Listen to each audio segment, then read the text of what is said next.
I was sitting in the most important board meeting of my career when my phone buzzed with a group text that would change everything. The message from my younger brother Marcus read, "Don't come to the weekend barbecue. My new wife says you'll make the whole party stink."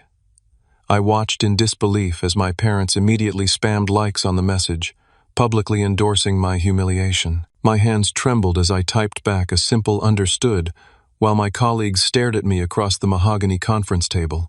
What they didn't know was that I, Jeremy, was Marcus's boss at the company he'd just started working for 3 days ago.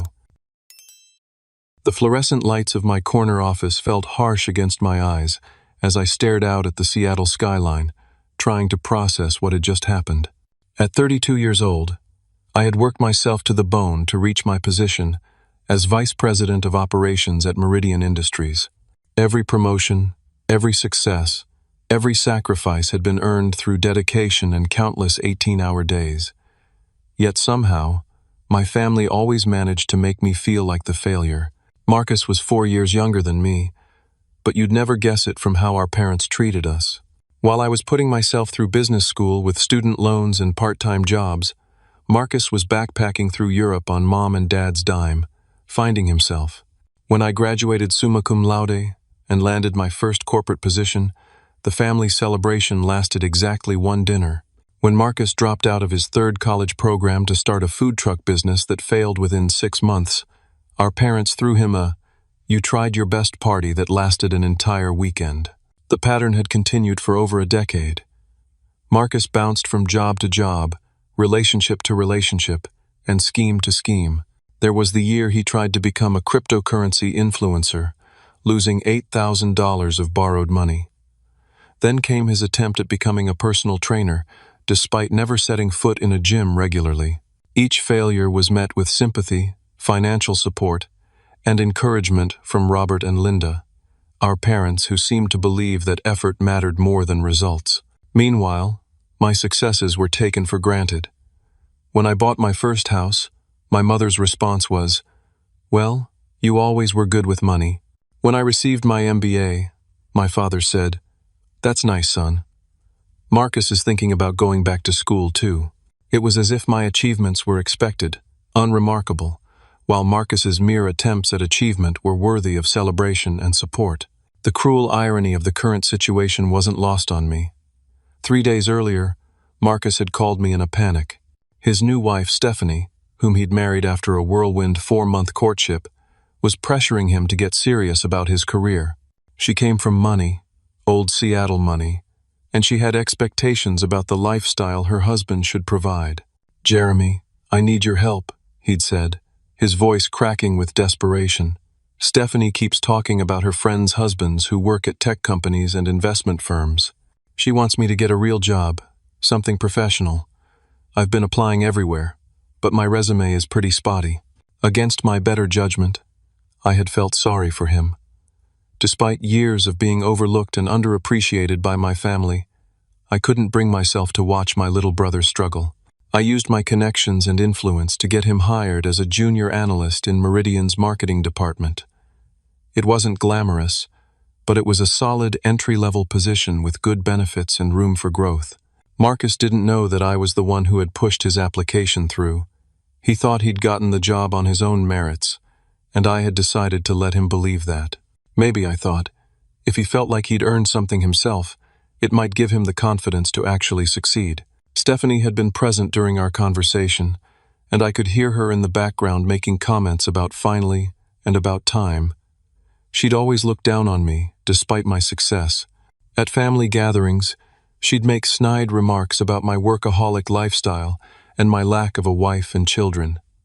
"Jeremy's married to his job," she'd say with a laugh that never reached her eyes. Some people just aren't cut out for real relationships. The wedding had been another ordeal entirely. Despite knowing Marcus for only 4 months, Stephanie had planned an elaborate ceremony that cost nearly $40,000. When my parents ran short on funds halfway through the planning process, guess who got the call? I ended up paying for the flowers, the photographer, and half of the reception venue, all while listening to speeches about how blessed Marcus was to find such a wonderful woman. Now, staring at my phone screen, I read the group text again. The family chat included me, Marcus, Stephanie, and both my parents. Under Marcus's cruel message, I could see that both Mom and Dad had indeed liked it within minutes of it being sent. Not only had they endorsed my public humiliation, but they'd done it enthusiastically. My mother had even added her own comment. Marcus told us you've been spreading rumors about Stephanie at your work. We're disappointed in your jealousy, Jeremy. Maybe it's time you learned to be happy for your brother's success. I felt my chest tighten as I read those words. Spreading rumors? I'd barely mentioned Stephanie to anyone at work, and certainly never in a negative context. The accusation was not only false, but bewildering. What could I have possibly said about a woman I rarely interacted with and who had no connection to my professional life? The injustice of it all hit me like a physical blow. Here I was, the one who had secured Marcus his job, being accused of sabotage by the very people who should have known me better than anyone. I thought about all the times I'd covered for Marcus, all the money I'd lent that was never repaid, all the opportunities I'd created for him that he'd squandered or taken for granted. My assistant Carol knocked gently on my door, reminding me that I had a conference call with the Patterson and Associates team in 20 minutes. Patterson was a potential client worth $15 million annually to our company, and I'd been working on this deal for 8 months. I needed to focus, to push my family drama aside and do what I did best, deliver results. But as I tried to review my notes for the call, my mind kept returning to that group text, the casual cruelty of it, the public nature of the humiliation, and most of all, the immediate support it received from my parents. For the first time in my adult life, I found myself wondering if I'd been fighting for the approval of people who would never truly value what I brought to their lives. The next morning arrived gray and drizzly, typical for Seattle in October. I'd spent most of the night staring at the ceiling, replaying the events of the previous day, and trying to understand how my attempt to help my brother had somehow made me the villain in my family's story. The Patterson conference call had gone well, despite my distracted state, and we were moving forward with a face-to-face meeting that could seal the deal. I arrived at Meridian Industries at 6:30 in the morning, a full hour and a half before most employees started their day. The office building was a gleaming 30-story tower in downtown Seattle, with Meridian occupying floors 25 through 29. My corner office on the 27th floor offered a stunning view of Elliott Bay, and on clear days, you could see Mount Rainier in the distance. Carol was already at her desk when I arrived, which didn't surprise me. At 55, she was the most efficient assistant I'd ever worked with, having been with the company for over 20 years. She knew the business almost as well as the executives, and had an uncanny ability to anticipate problems before they arose. "Good morning, Jeremy," she said, looking up from her computer. "I've confirmed the Patterson meeting for 10 o'clock in Conference Room A. Their team will include Helen Patterson herself, along with their CFO and Director of Strategic Partnerships. I've prepared the presentation materials and had catering set up a continental breakfast. Thank you, Carol. This meeting is crucial for the department, so I want everything perfect." I paused at my office door. "Any other urgent matters this morning?" She consulted her notes. "There are 2 people in the reception area asking to see someone important about a new hire in marketing. They arrived about 10 minutes ago and seem quite insistent about getting a meeting this morning." I frowned, checking my calendar. "I don't have any meetings scheduled about new hires. Did they give names or specify which employee they're asking about?" The gentleman said his name was Marcus Thompson, and he's with an elegantly dressed woman. They claimed it was an urgent matter regarding his employment status and treatment by management. My stomach dropped. Marcus Thompson was my brother's full name, and the description of an elegantly dressed woman could only be Stephanie. What were they doing here? And why were they asking to speak with management about Marcus's employment? He'd only been working here for 3 days. I tried to maintain my composure, but my mind was racing. Did they specify what kind of treatment issue they're concerned about? The woman was quite vocal about it, Carol said carefully. She mentioned something about discrimination and ensuring that Marcus receives appropriate respect and opportunities. She seemed to think that someone in management might have it out for him personally. The irony was staggering.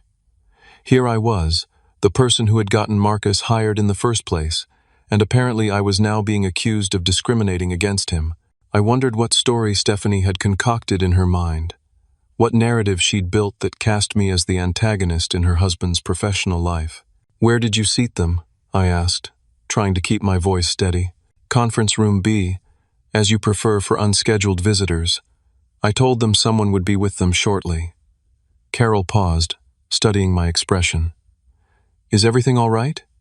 You look a bit pale." I forced a smile. "Everything's fine, just surprised by some unscheduled visitors." I glanced at my watch.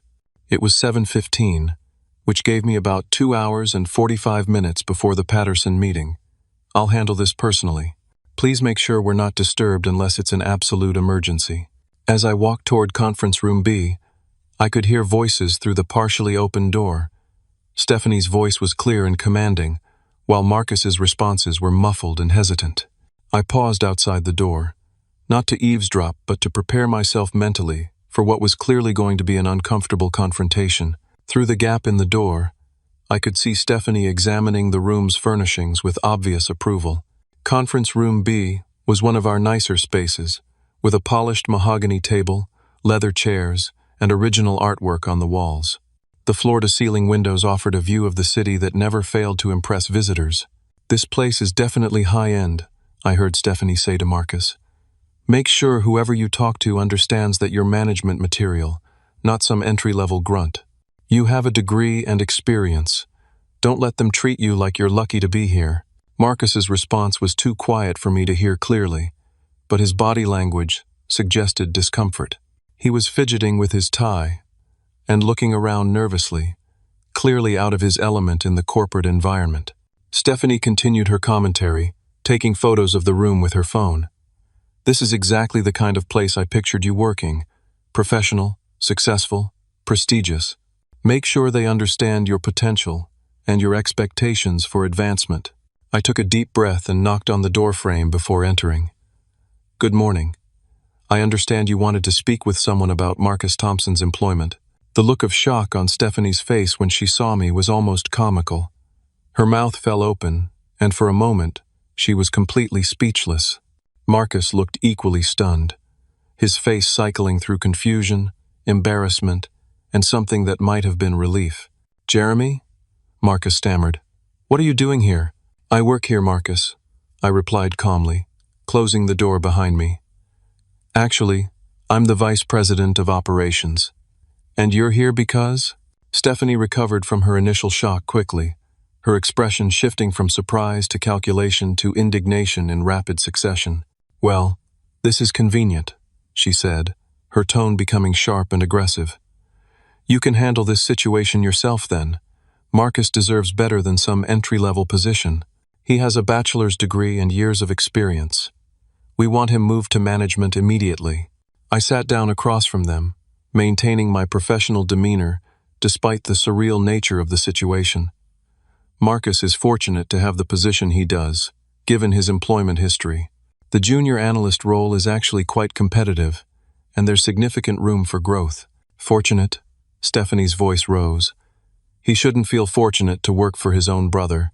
He should expect preferential treatment, not discrimination." The accusation hung in the air like a toxic cloud. "I'm sorry, but what discrimination are you referring to? Marcus has been employed here for exactly 3 days. Stephanie leaned forward, her eyes blazing with self-righteous anger. The discrimination of placing him in a junior position when he could clearly handle management responsibilities.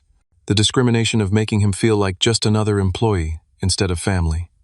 The discrimination of ignoring his potential while probably promoting less qualified people who don't have personal connections. I looked at Marcus, who was staring at the table and refusing to meet my eyes. "Is this how you feel, Marcus? That you're being discriminated against?" Before he could answer, Stephanie cut him off. "Of course he feels that way. He's just too polite to say it directly. But I'm not. I want to speak to your supervisor about this situation. I want Marcus moved to a position more appropriate to his qualifications and family connections." "And what position would that be?" I asked. "Assistant manager. At minimum, something with a title that reflects his education and his relationship to company leadership." She paused, studying my expression. "You do have the authority to make these changes, don't you? Or do we need to go over your head?" I felt a familiar tightness in my chest, the same feeling I got during family gatherings when I was expected to accommodate unreasonable demands simply because we shared DNA. Stephanie, the business world doesn't work that way. Promotions are based on performance, experience, and demonstrated capability. Marcus has been here for 3 days. He hasn't even completed his orientation training yet. That's exactly the kind of thinking that holds people back, she snapped. Marcus doesn't need to prove himself like some stranger off the street. He's family. He should be fast-tracked based on his connections and potential. The conversation was interrupted by my phone buzzing with an urgent message from Carol. The Patterson and Associates team had arrived an hour early and was requesting an immediate meeting. They were in the lobby and wanted to move forward with the presentation as soon as possible. I stared at the message, feeling the weight of the moment.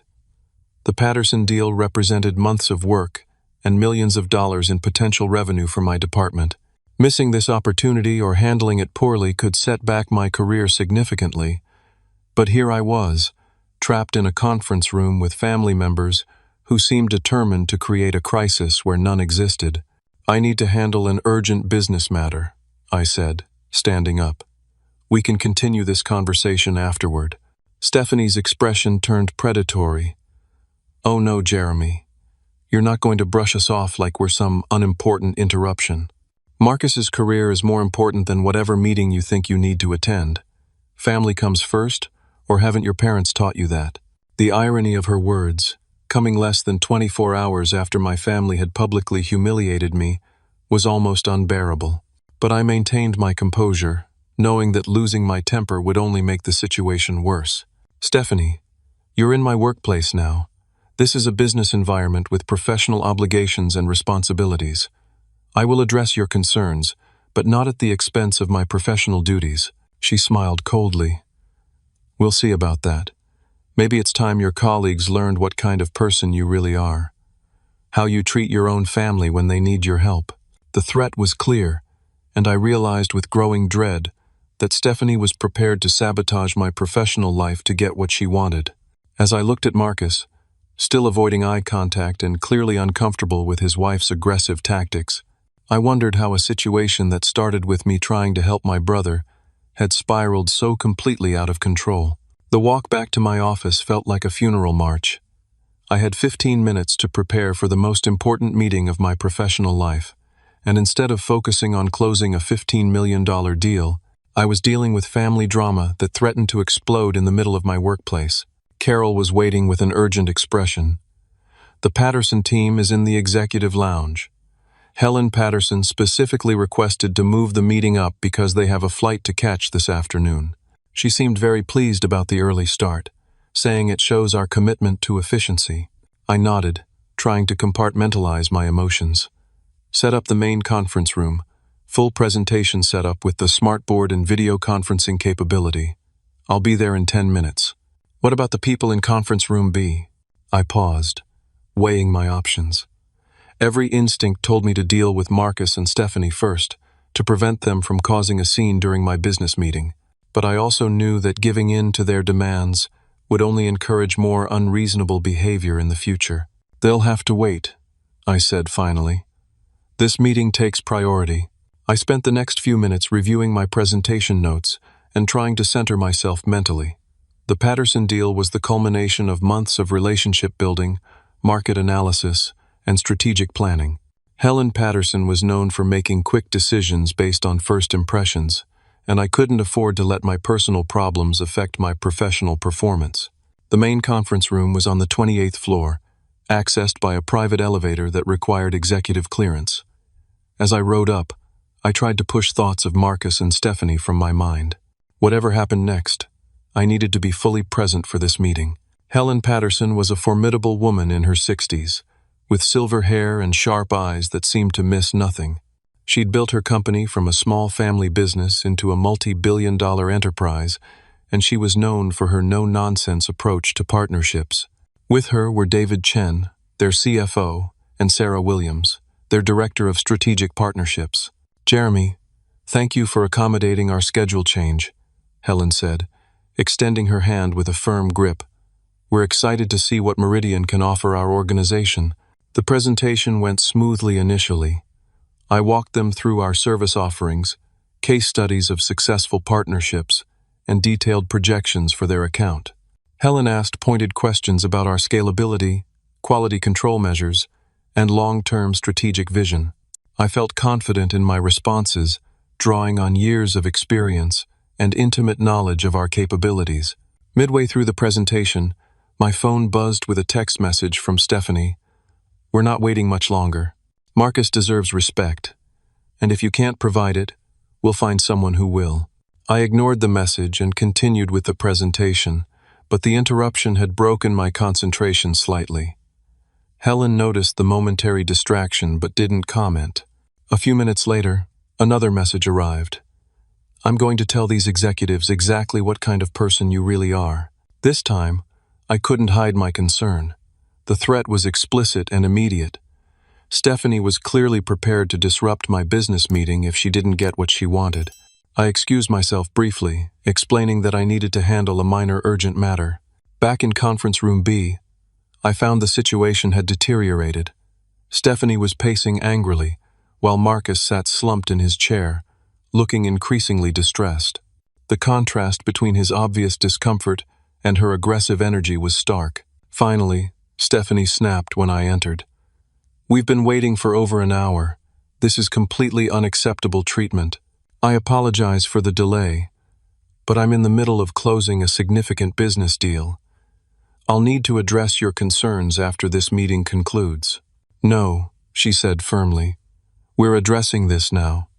I don't care about your business deal. Marcus's career and dignity are more important than whatever money you're trying to make."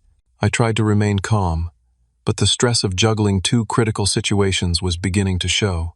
"Stephanie, I understand your concerns, but you're asking me to prioritize personal matters over professional obligations. That's not how business works." "That's exactly the problem," she replied. "You've forgotten that family should come first. You've become so obsessed with your corporate success that you've lost sight of what really matters." Marcus finally spoke up, his voice barely above a whisper. "Maybe we should just wait, Steph. Jeremy seems really busy." "No, Marcus," she said sharply. "You need to stop being so passive. Demand what you deserve.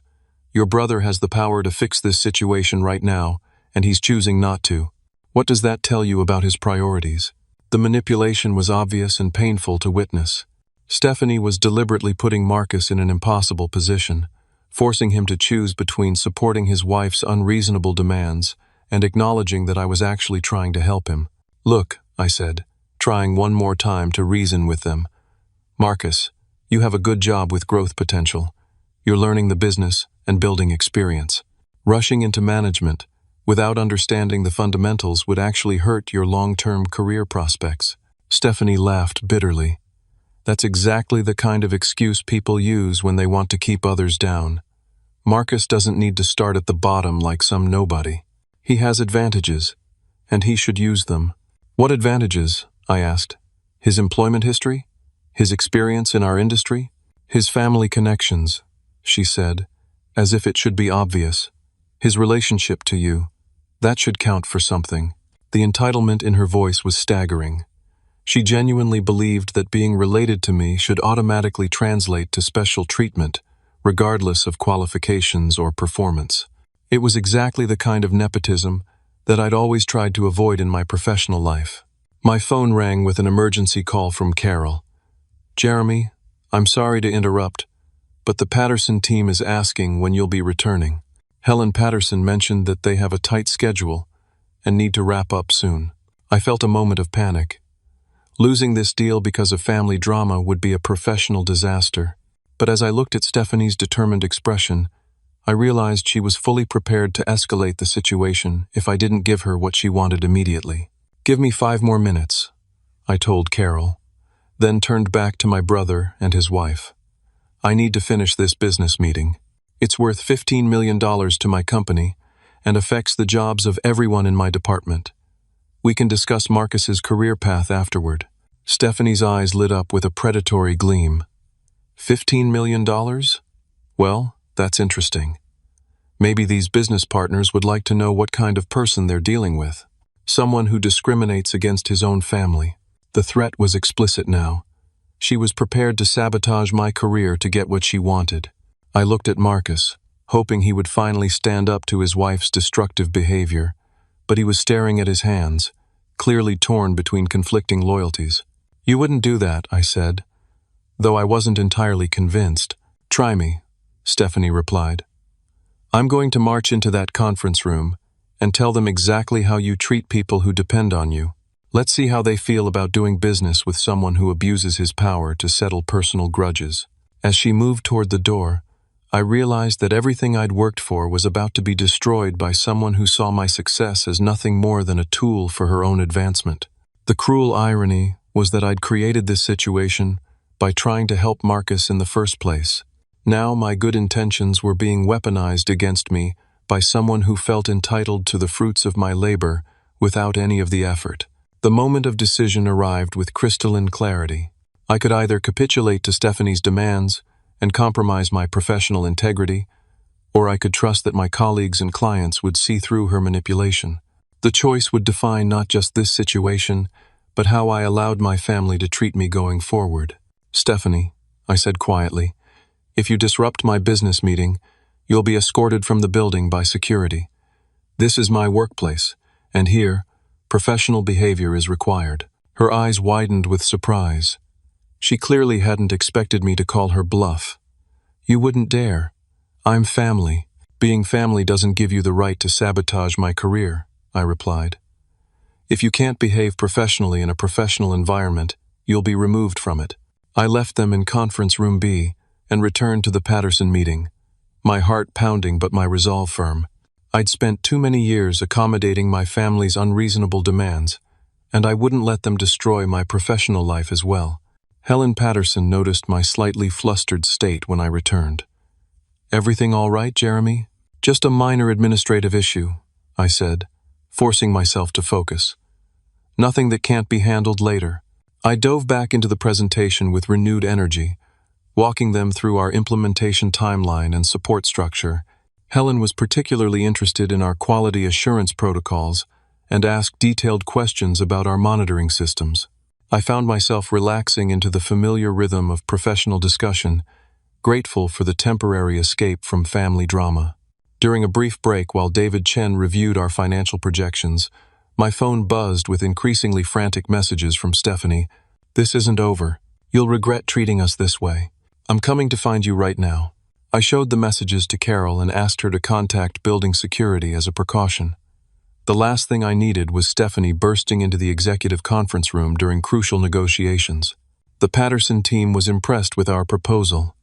Helen leaned back in her chair, studying the numbers one final time. "Your projections are aggressive but realistic. Your quality metrics are strong. I have to say, Jeremy, your presentation today has been very professional. Thank you. We're excited about the possibility of partnering with Patterson and Associates." Sarah Williams nodded approvingly. "Your crisis management skills are particularly noteworthy. I noticed you handled an interruption earlier with remarkable composure. That kind of grace under pressure is exactly what we need in a partner." I was about to respond when the conference room door burst open.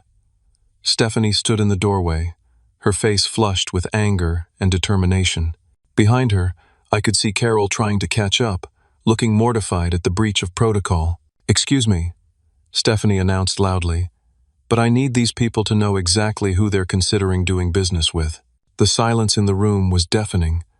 Helen Patterson's expression shifted from mild curiosity to obvious disapproval as Stephanie marched uninvited into our private meeting.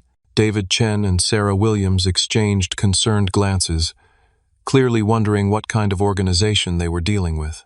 "Ma'am," Helen said coldly, "this is a private business meeting. You need to leave immediately." "Not until I've said what I came to say," Stephanie replied, pointing an accusing finger at me. "This man uses his position to discriminate against his own family. He's keeping his brother in a low-level job out of pure spite and jealousy. You need to know that you're dealing with someone who abuses his power for personal reasons." I remained seated, forcing myself to stay calm despite the humiliation of having my private family drama exposed to my most important clients. "I apologize for this interruption." Building security is on the way to escort this individual out. But Stephanie wasn't finished. Marcus came to him for help, and instead of supporting his brother, he gave him the worst possible position just to keep him down. He's vindictive and petty, and you shouldn't trust him with your business. Helen Patterson stood slowly, her face a mask of professional disapproval. Young woman, you've made some very serious accusations. Do you have any evidence to support these claims? I don't need evidence, Stephanie shot back. I know what's happening. Marcus deserves better treatment, and Jeremy refuses to give it to him out of jealousy. David Chen leaned forward. Are you saying that Mr. Jeremy here got his brother a job but deliberately gave him an inferior position? Exactly, Stephanie said triumphantly, apparently not realizing how her words sounded to objective observers. Sarah Williams frowned. So he used his influence to help a family member get employed. But you're upset about the specific level of the position? For the first time, Stephanie seemed to realize that her argument wasn't landing as she'd expected. He could have done more. He should have done more. Marcus has a degree and experience. I took a deep breath and addressed the Patterson team directly. I apologize for this disruption. The facts are these. My brother Marcus asked me for help finding employment. I used my connections to get him hired as a junior analyst, despite his limited experience in our industry. He's been with the company for 3 days and is still in orientation. Helen Patterson looked from me to Stephanie and back again. Let me understand this correctly. You helped your brother get a job, and now his wife is angry that it wasn't a higher-level position? That's an oversimplification, Stephanie protested, but her confidence was clearly shaking. Is it? Sarah Williams asked. Because it sounds like Mr. Jeremy went out of his way to help a family member, and you're criticizing him for not doing enough. Marcus finally appeared in the doorway, looking mortified. Stephanie, please stop. This is embarrassing. Don't you dare take his side, she snapped at her husband. You deserve respect, and I'm going to make sure you get it. Helen Patterson had clearly seen enough.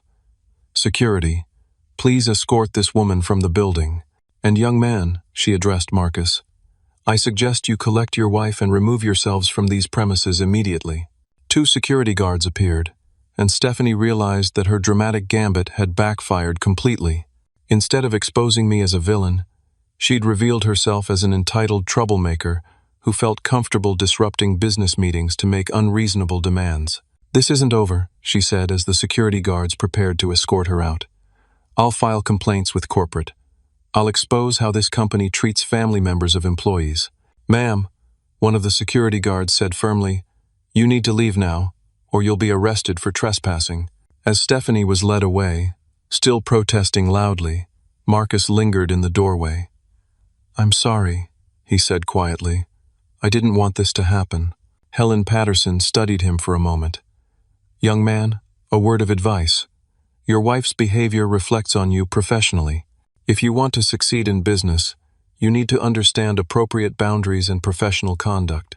Marcus nodded miserably and followed the security guards out. The conference room fell silent, except for the sound of the air conditioning and the distant hum of Seattle traffic 27 floors below. Helen Patterson returned to her seat and looked at me with what might have been respect. Well, that was certainly educational. Again, I apologize for the disruption. This kind of thing has never happened before and will not happen again. Actually, David Chen said thoughtfully, I'm impressed by how you handled that situation. You remained professional under extremely difficult circumstances. That speaks well of your character and your ability to manage crisis situations. Sarah Williams nodded in agreement. The fact that you helped your brother get a job, despite what appears to be significant personal drama, actually reflects positively on your integrity. Many people would have refused to get involved. Helen Patterson smiled for the first time that morning. Jeremy, I think we've seen enough. Your company's proposal is solid, your presentation was professional, and your crisis management skills are clearly excellent. We'd like to move forward with the partnership. As they shook hands and discussed next steps, I felt a mixture of relief, vindication, and sadness. Relief that the deal was secured, despite Stephanie's sabotage attempt.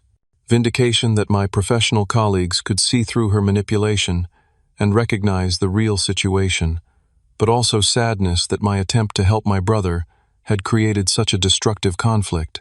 The irony wasn't lost on me that Stephanie's attempt to destroy my career had actually demonstrated exactly the kinds of qualities that made me valuable to clients like Patterson and Associates. Her behavior had backfired so completely that it almost seemed like poetic justice. But as I watched the Patterson team gather their materials and prepare to leave, I knew that the real consequences of this morning were just beginning to unfold. The Patterson team departed with handshakes, signed preliminary agreements, and promises to finalize the contract within the week. Helen Patterson's parting words still echoed in my mind.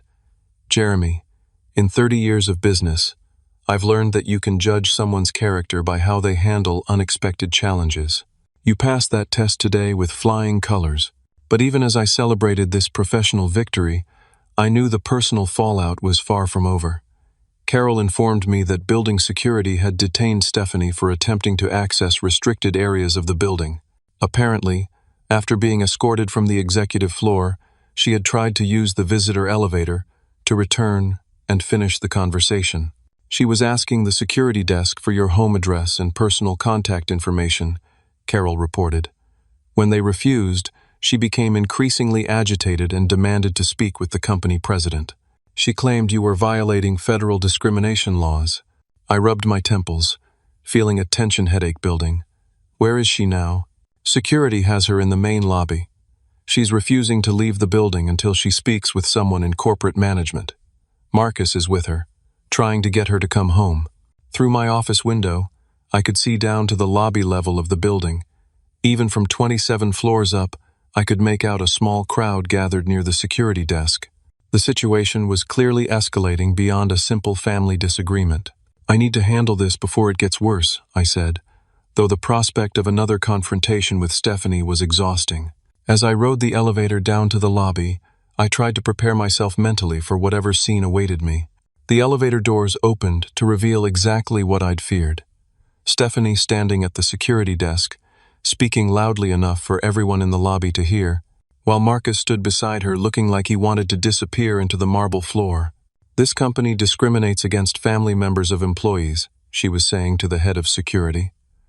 "They're violating federal employment laws by refusing to promote qualified candidates based on personal bias." A small crowd of employees and visitors had gathered to watch the spectacle. I recognized several colleagues among them, including Tom Bradley from the legal department and Susan Martinez from Human Resources. Their expressions ranged from concern to embarrassment on my behalf. "Stephanie," I said as I approached, "you need to leave the building. You're creating a disturbance and making false accusations." She spun around to face me, her eyes blazing with righteous indignation. "False accusations? You're discriminating against your own brother, and everyone needs to know about it."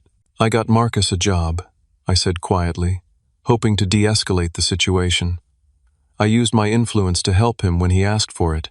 "A job beneath his qualifications," she shot back. "You deliberately gave him a low-level position to humiliate him and show him who's in charge." Marcus finally found his voice. "Stephanie, please. This is getting out of hand.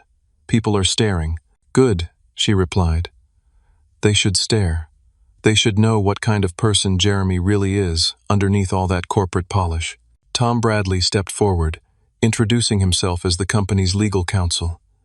"Ma'am, I need to inform you that making false accusations about employment discrimination is a serious matter. You're also trespassing on private property after being asked to leave." Stephanie laughed bitterly. "False accusations? Ask Jeremy why he didn't put Marcus in management from day one. Ask him why he's keeping his brother in a junior position when he has the power to promote him immediately. Because that's not how employment works," Susan Martinez interjected. "Positions are filled based on qualifications, experience, and demonstrated ability. Family relationships don't supersede standard hiring practices." "They should," Stephanie said firmly. "Family loyalty should count for something. If you have the power to help your family succeed, and you choose not to use it, what kind of person does that make you?" The question hung in the air, and I realized that this was the core of our conflict. Stephanie genuinely believed that my professional success should automatically translate to special treatment for Marcus, regardless of his qualifications or my ethical obligations as a manager. It makes me someone who believes in fairness and meritocracy, I said. Someone who won't compromise professional standards for personal relationships. It makes you someone who's forgotten where you came from, she replied. Someone who's become so obsessed with corporate rules that you've lost your humanity. The accusation stung, particularly because it echoed some of my family's long-standing criticisms. But before I could respond, my phone rang with a call that would change everything. Jeremy, this is Patricia Williams, CEO of Meridian Industries. I need to see you in my office immediately, and bring whoever is causing the disturbance in our lobby. Patricia Williams was a formidable woman who had built Meridian into one of the most successful companies in the Pacific Northwest. She was known for her direct approach to problem-solving and her zero tolerance for anything that reflected poorly on the company's reputation. As we rode the elevator to the executive floor, the tension was palpable. Stephanie had finally realized that her public scene might have consequences beyond embarrassing me. Marcus looked like he might be sick. I tried to prepare myself for what could be a career-ending conversation. Patricia's office was a study in understated elegance, with floor-to-ceiling windows offering a panoramic view of Elliott Bay. She was waiting for us with Helen Patterson, who apparently hadn't left the building yet. Miss Patterson was kind enough to wait so she could witness our resolution of this situation, Patricia said. She's expressed some concerns about the disturbance in our lobby. Helen Patterson looked directly at Stephanie. Young woman, I want you to understand something. I've been in business for 40 years, and I've seen every kind of family drama you can imagine. What I witnessed today was a textbook example of entitlement and unprofessional behavior. But Jeremy is discriminating against Marcus, Stephanie protested weakly. No, Helen replied firmly. Jeremy helped his brother get a job. The fact that you consider that help inadequate because it wasn't a management position reveals a fundamental misunderstanding of how professional advancement works. Patricia Williams leaned forward in her chair. Miss Thompson, I've reviewed your husband's employment file. He was hired 3 days ago as a junior analyst, which is actually above the entry-level position his qualifications would normally warrant. Jeremy used his influence to get Marcus a better opportunity than he would have received through standard channels. The revelation hit Stephanie like a physical blow. What do you mean above his qualifications? I mean that your husband's employment history consists primarily of short-term positions in unrelated industries. His resume shows a pattern of job hopping and incomplete projects. Under normal circumstances, we wouldn't have considered him for any position.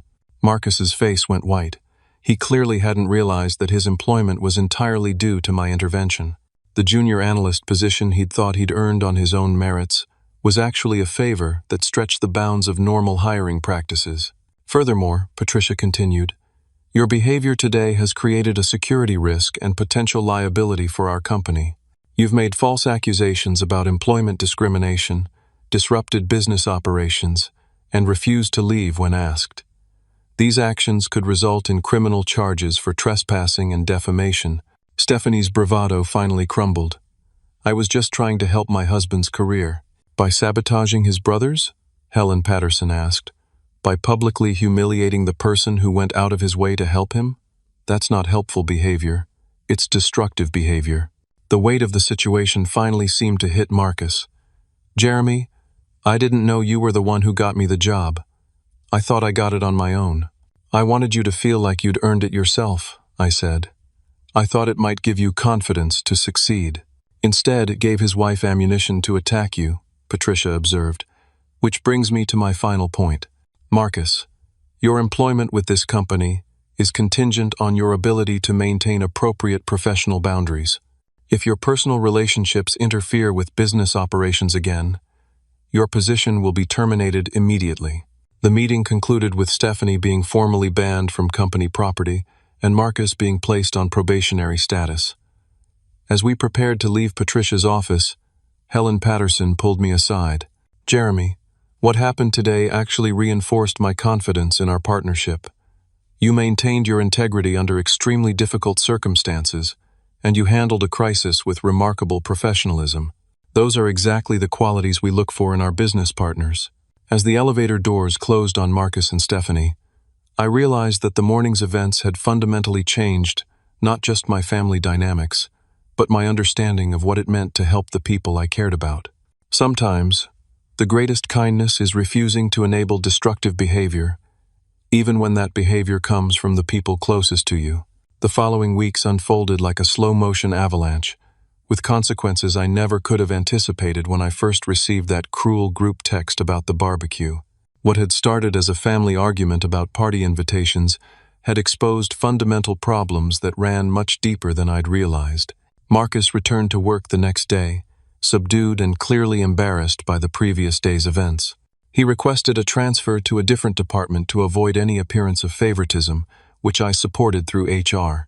The transfer actually worked out well for him, as the customer service department was better suited to his interpersonal skills and gave him a chance to rebuild his professional reputation. But the real fallout was happening at home. Over the next 2 weeks, I received increasingly frantic calls from Marcus about his deteriorating marriage. Stephanie, it turned out, had been living in a fantasy world where my professional success was something she could leverage for her own social advancement. She married me because she thought I had family connections that could help her, Marcus admitted during a painful conversation in my office. She's been telling her friends that she's married to someone with corporate family ties. The whole relationship was built on false expectations. The revelation was heartbreaking, but not entirely surprising. I'd seen how Stephanie's eyes lit up whenever money or status was discussed, how she name-dropped expensive brands and exclusive venues in casual conversation. What I hadn't realized was that she saw Marcus's relationship to me as a business asset rather than a family bond. She's been running some kind of social media account where she gives advice to other women about how to leverage their boyfriends' and husbands' family connections for career advancement, Marcus continued. She's been charging people for consultation calls about how to manipulate family relationships for financial gain. The scope of Stephanie's deception was staggering. She'd essentially built a business around coaching other women to exploit their partner's relatives, using her marriage to Marcus as proof of her expertise. My professional success had become a prop in her elaborate scheme to monetize family manipulation. But the most shocking discovery came when building security contacted me about a concerning incident. While reviewing surveillance footage from the day of Stephanie's disruption, they'd noticed her taking detailed photographs of company documents, employee directories, and executive nameplates. She'd been gathering intelligence about Meridian's corporate structure and personnel. "We've forwarded this information to the police," the security director informed me.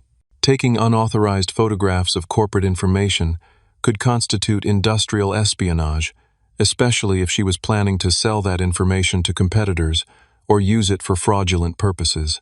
The police investigation revealed that Stephanie's social media scheme was more sophisticated and potentially criminal than any of us had realized.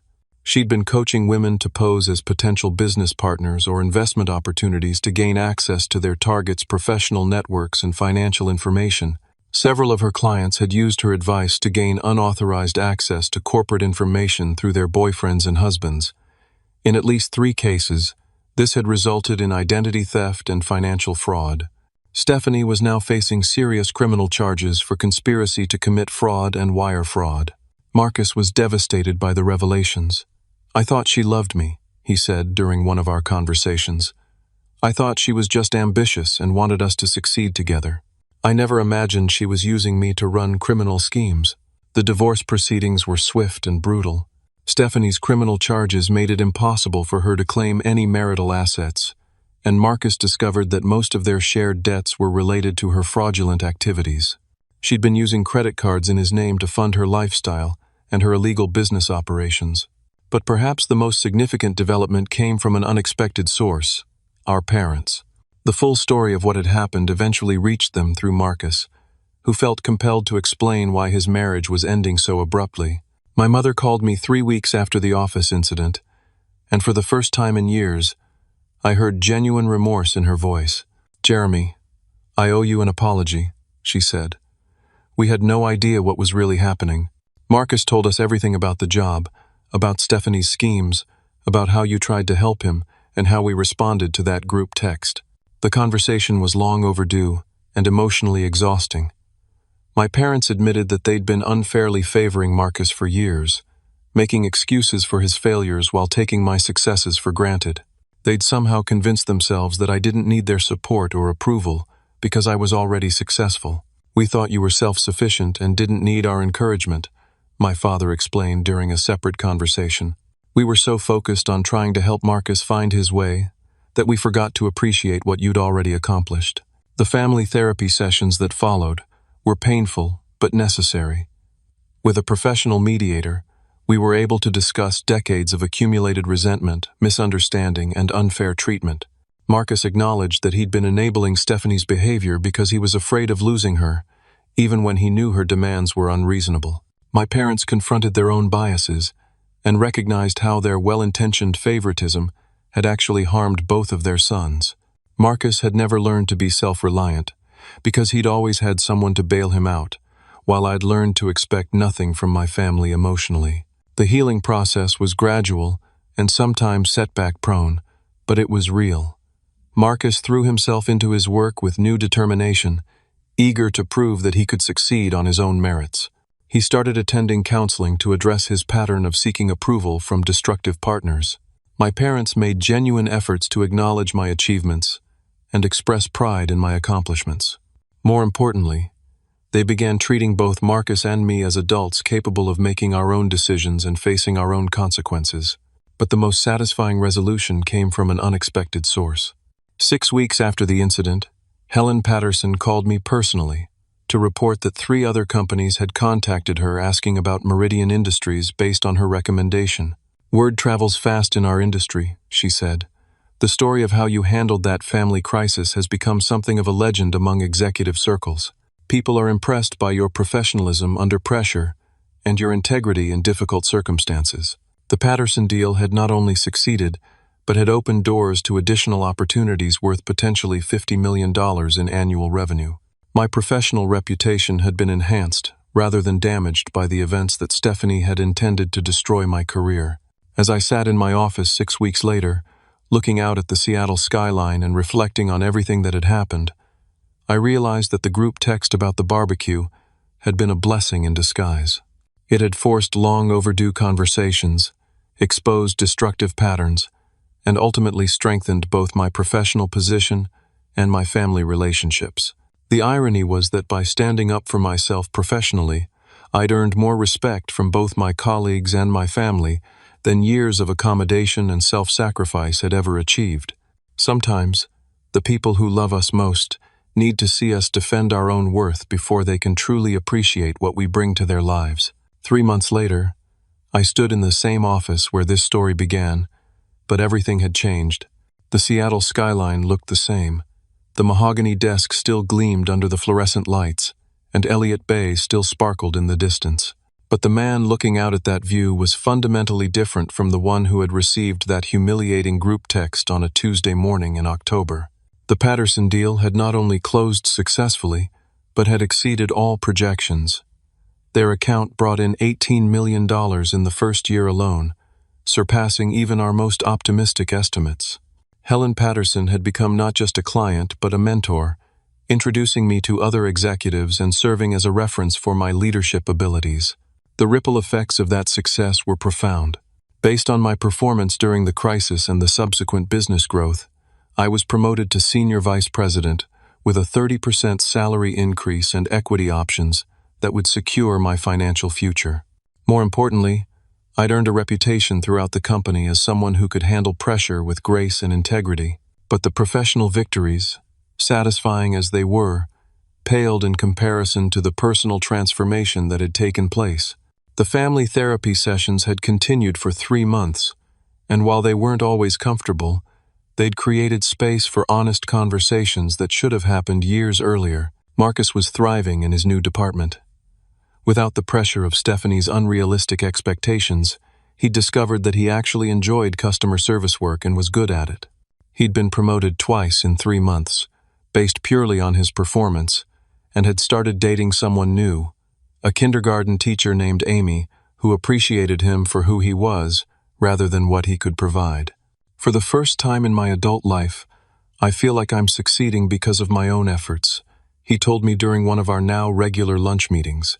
Stephanie always made me feel like I wasn't enough, unless I was getting special treatment or taking shortcuts.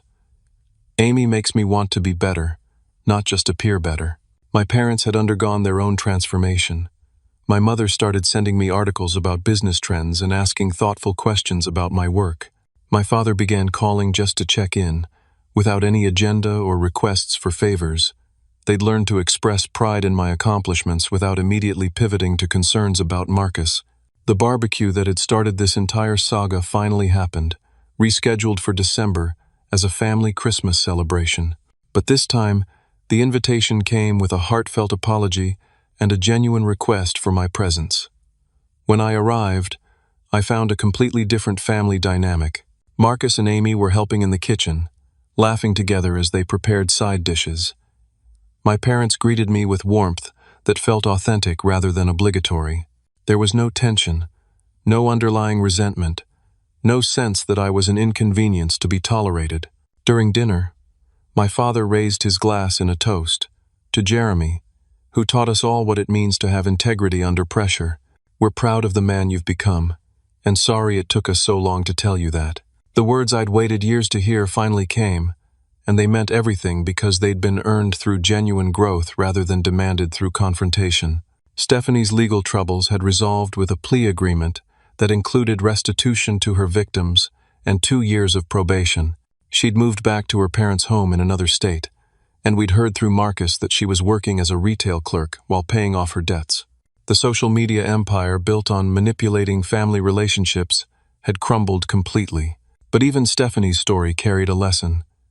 During the divorce proceedings, it came out that she'd been raised by parents who'd taught her that relationships were transactional and that love was something you earned through achievement rather than something you received unconditionally. Her behavior, while inexcusable, was the product of a worldview that reduced human connections to economic opportunities. As I reflected on the past 6 months, I realized that the group text had been a catalyst for changes that needed to happen, but that I'd been too comfortable to pursue.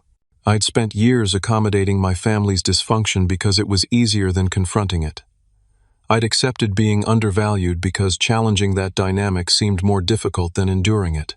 The professional crisis had forced me to choose between my integrity and my family's approval, and by choosing integrity, I'd ultimately earned something much more valuable than approval: genuine respect. My colleagues respected me for maintaining my principles under pressure. My family respected me for standing up for myself when it mattered most. The experience taught me that helping people doesn't always mean giving them what they want.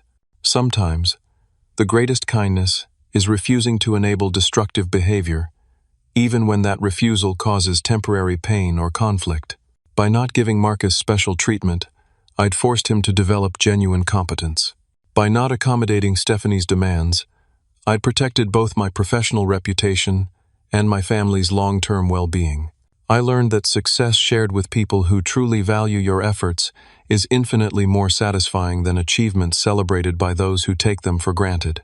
The Patterson executives appreciated my work in a way my family never had, and that professional recognition gave me the confidence to demand better treatment in my personal relationships.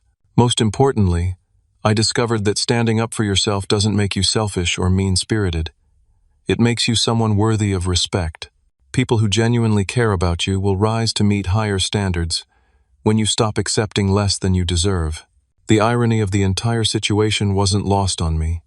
By refusing to compromise my professional ethics for family pressure, I'd actually strengthened both my career and my family relationships. By choosing my integrity over my family's immediate approval, I'd created the foundation for more authentic and respectful connections with the people I loved. The barbecue that had been used to humiliate me became a symbol of redemption and growth. The group text that was meant to exclude me from family celebrations became the catalyst for inclusion based on mutual respect rather than obligation. As I write this, I think about anyone who might be in a similar situation, feeling torn between family loyalty and personal integrity, between helping others and protecting yourself. The lesson I want to share is this: you can love people deeply while still maintaining boundaries. You can be supportive without being a doormat. You can help family members without sacrificing your own dignity or professional reputation. Sometimes, the people who love us most need to see us defend our own worth before they can truly appreciate what we bring to their lives. Sometimes, saying no to unreasonable demands is the most loving thing you can do, because it forces everyone involved to build relationships based on respect rather than exploitation. The group text that changed my life taught me that family isn't about unconditional accommodation. It's about unconditional love, expressed through healthy boundaries and mutual respect. Success isn't just about professional achievement. It's about building a life where your efforts are valued and your integrity is maintained. Have you ever found yourself in a situation where family expectations conflicted with your professional or personal values? How did you handle the pressure to compromise your principles for the sake of keeping peace? I'd love to hear your thoughts and experiences in the comments below. If this story resonated with you, please consider liking this video to help others find it who might be dealing with similar challenges. Don't forget to subscribe for more stories about navigating the complex relationships between family, work, and personal integrity. And please share this with anyone who might benefit from hearing about the importance of maintaining healthy boundaries while still loving deeply. Thank you for listening to my story. I hope it reminds you that standing up for yourself isn't selfish. It's necessary for building the kind of relationships in life that truly serve everyone involved. Remember, the people who are meant to be in your life will respect your boundaries and value your contributions.